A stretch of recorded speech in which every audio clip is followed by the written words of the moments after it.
अस्सलाम वालेकुम। रिश्तों की दुनिया में कुछ रिश्ते होते हैं जिनमें मोहब्बत नहीं लेकिन इज्जत, वफादारी और परहेजगारी होती है। आज की कहानी भी एक ऐसी ही रिश्ते की मिसाल है, देवर और भाभी का रिश्ता जो इस्लाम की रोशनी में एक हद में रहकर एक दूसरे की इज्जत करता है। ये कहानी है उत्तर प्रदेश के एक शहर मुरादाबाद की, जहाँ रहते थे खालिद, उनकी बीवी आयशा और छोटा भाई हमजा। खालिद एक फैक्ट्री में काम करता था और आयशा एक घरेलू और दीनदार औरत थी। उसकी हर बात में हया थी और उसकी हर अदा में शफकत। जब आयशा नई नई इस घर में आई थी तब हमजा सिर्फ 17 साल का था। अम्मी जान उस वक्त कुछ ही महीनों में वफात कर गई थी। आयशा ने माँ की जगह ले ली, लेकिन माँ बनकर औरत नहीं बनकर। आयशा रोज़ सुबह नमाज के बाद हमजा को उठाती थी, उसका नाश्ता बनाती थी, कॉलेज भेजती थी।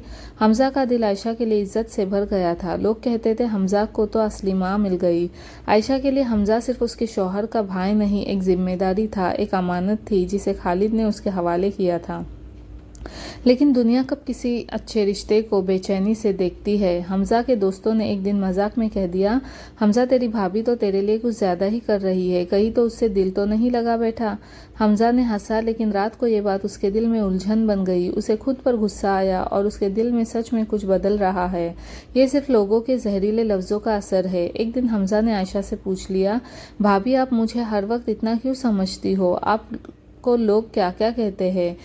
आयशा आंखों में आंसू लेकर बोलती है, हमजा जब मैं इस घर में आई थी तुझे देखकर लगा था जैसे अल्लाह ने मुझे एक और फर्ज दिया है। मैंने तुझे इस नज़र से कभी नहीं देखी जो दुनिया कहती है, और तू भी अपने दिल से शैतान को निकाल दे। उस वक्त हमजा ने सर झुकाया। आयशा ने कुरान का एक आयत पढ़ी, बेशक इंसान का नफ्स बड़ी बुराई की तरफ ले जाता है सिवाय उसके जिसे मेरे रब ने बचा लिया।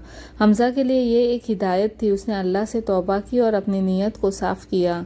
हमजा ने मेहनत की, इंजीनियरिंग पास की, एक मल्टीनेशनल कंपनी में नौकरी लग गई। जब उसकी शादी का वक्त आया तो उसने सबसे पहले आयशा से मशवरा लिया।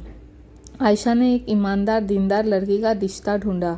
जब निकाह हुआ तो हमजा ने सबके सामने कहा, मैं अगर आज इस मंजिल पर हूँ तो मेरी भाभी की वजह से हूँ। जब दुनिया ने गलत नज़र से देखा, मेरी भाभी ने हमेशा हया का बुर्का ओढ़ा। आज भी मेरी ज़िंदगी में अगर सुकून है तो मेरी भाभी के सब्र और दुआएं उसका सबब है। जब आयशा के बच्चे पैदा हुए तब भी उसने हमजा को नहीं भूला। हर दुआ में कहती थी, या अल्लाह जिसे मैंने अपने दिल से बेटा माना उसके नसीब में हर खुशी लिख दे। इस्लाम में देवर और भाभी एक दूसरे के गैर महरम होते हैं। उनके दरमियान हया और हुदूद ज़रूरी है, लेकिन अगर नीयत साफ हो तो रिश्ते सिर्फ रिश्ते बनकर रहते हैं, नफसानी ख्वाहिशों का शिकार नहीं बनते। आयशा और हमजा की कहानी हमें ये सीख देती है कि हर रिश्ते में एक हुदूद बाउंड्री होती है, और जब उस बाउंड्री का ख्याल रखा जाए तो रिश्ता इज्जत से जीता है।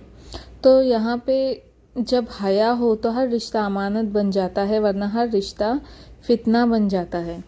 तो ये सही कहा है किसी ने कि अगर औरत अपने हद में रहे, मतलब पर्दा करे, तो कोई भी उसको कुछ नहीं बोल सकता, क्योंकि वो अपने हद में है। अगर वो बाहर जा रही है, घूम रही है, किसी से थोड़ी बात कर ली तो वो बुरी बन जाती है। तो ऐसा नहीं करना चाहिए लोगों को भी, क्योंकि लोग भी पहचानते हैं कि ये कैसी है, यहाँ वहाँ घूमती है, क्या कर रही है।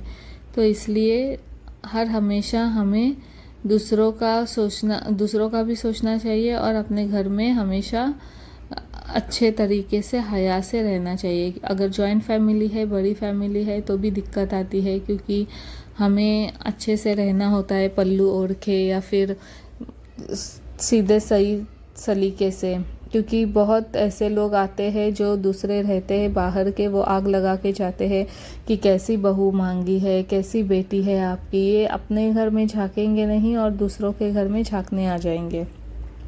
तो इसीलिए ये कहा गया है कि अच्छे से रहो और हया के साथ रहो।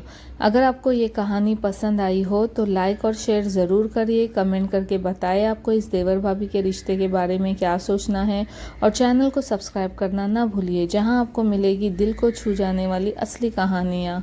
तो मिलते हैं नेक्स्ट ब्लॉग के साथ। अस्सलाम वालेकुम।